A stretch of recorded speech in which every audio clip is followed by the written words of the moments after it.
اعوذ باللہ من الشیطان الرجیم بسم اللہ الرحمن الرحیم۔ سورۃ الکوثر کا مرکب عمل۔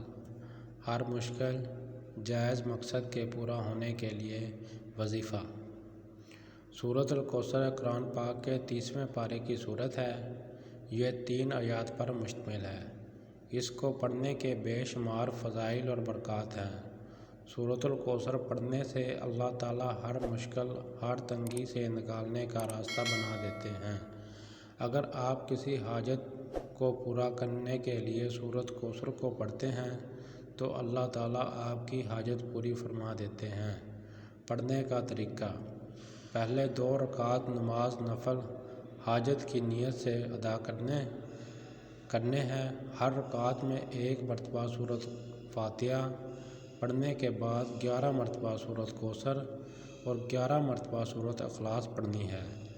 جب آپ 2 رکعت نماز نفل حاجت ادا کر لیں تو اس کے بعد جائے نماز پر بیٹھ کر پہلے 3 دفعہ درود ابراہیمی پڑھنا ہے۔ اس کے بعد آپ نے 129 مرتبہ سورۃ کوثر کو پڑھنا ہے۔ جب پڑھ لیں گے تو آپ نے آنکھیں بند کر کے مکمل توجہ سے اللہ تعالیٰ کا ایک اسم مبارک یا سمیع یا سمیع یا سمیع کو 100 مرتبہ حاجت کا تصور ذہن میں رکھ کر پڑھنا ہے۔ آخر میں 3 دفعہ درود ابراہیمی پڑھ کر رو کر اللہ تعالیٰ سے حاجت کے لیے دعا کریں۔ انشاءاللہ تعالیٰ جو بھی مانگیں گے صبح ہونے سے پہلے حاجت پوری ہو جائے گی۔ پلیز سبسکرائب مائی چینل اور اس ویڈیو کو صدقہ جاریہ سمجھ کر آگے شیئر کریں، اور جو بھائی ہمارے چینل پر نئے ہیں پلیز چینل سبسکرائب کریں۔